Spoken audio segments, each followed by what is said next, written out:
the initial stages of food foresting. We're going to talk about how you establish a food forest. Once the soil has been conditioned to allow the germination of your cover crop seeds, we're starting to condition the soil with organic matter created by these little nitrogen fixers. These little plants here are putting their roots down. They're going to add nitrogen and organic matter, and we're starting a process of preparation from these little tiny annual plants that grow really fast into a perennial permanent food forest. Let's go on to the next stage after this. Here we are, up they come, growing really fast. Little field peas, lupin and vetch. This is our winter cover crop, getting things ready for our food forest pioneer planting. Next stage, here we are in a summer cover crop. We've changed season and they've grown quite well. They've put down good roots. There'll be nitrogen down here in the ground. Lots of nodules, little nodules here. There's our little nitrogen fixing nodule colony of rhizobium bacteria. We're about to chop and drop these. We've already planted, we've got tree stakes. We've already planted legume trees to help out in the canopy. We've got fast-growing pioneer trees here. We've got some clumping plants. We've got some fruit trees. Here's a feijoa. We've got some mixtures of fast-growing legume canopy trees. We've got a ground cover in the ground. Let's have a look what we do next. Here we are actually working the food forest up for the first time in its establishment. Angie's doing some chop and drop in here on a minor scale with a little rice knife, and we're putting down a little bit of extra legume seed. This is our winter cover crop going onto our summer chop and drop weeds and summer cover crop. So we're moving succession forward as fast as we can to get the establishment of a productive mixture of trees in a food forest. And we've got a little bit of extra inoculant in the water. This is bacteria that we've bought from the farm supplies, specifically to make sure these little seeds fix nitrogen really well. Here we are at that next stage. The mulch has been chopped, it's only small. The little seeds are in here. They've all been scattered and they're about to germinate. We've had some rain, or we could have irrigated things, it wouldn't matter.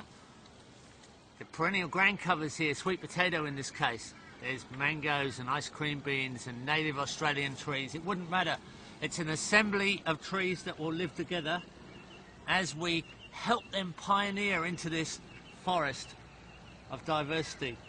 So, little feijoa here and a whole mixture of trees. Every one of these bamboo stakes is indicating something we've planted into the system. Let's have a look at the next stage of germination after this. On again from the next stage. The mulch has already started to rot down and fertilise the soil, feed the soil actually, and our little ground cover's coming back up through the weed mulch.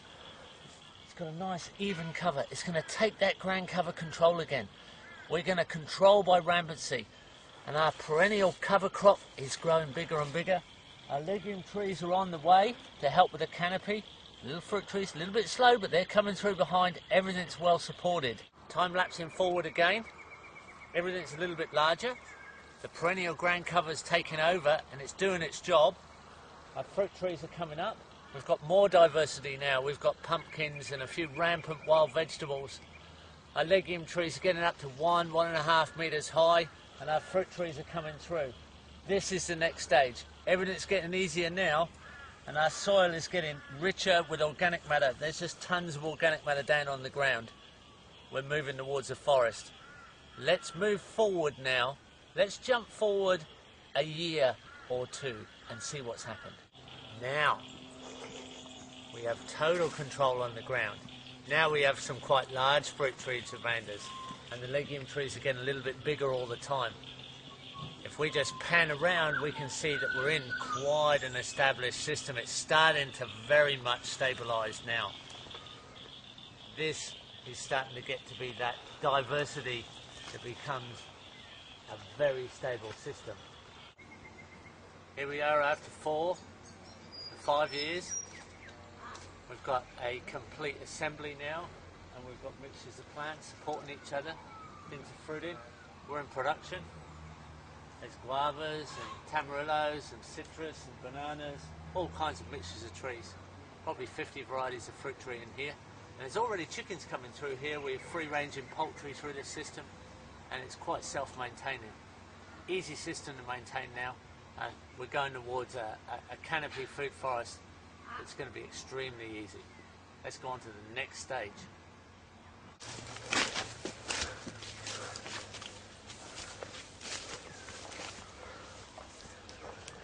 Are you following me? We're in the food forest. We're in a canopy. The legume trees have taken over their role of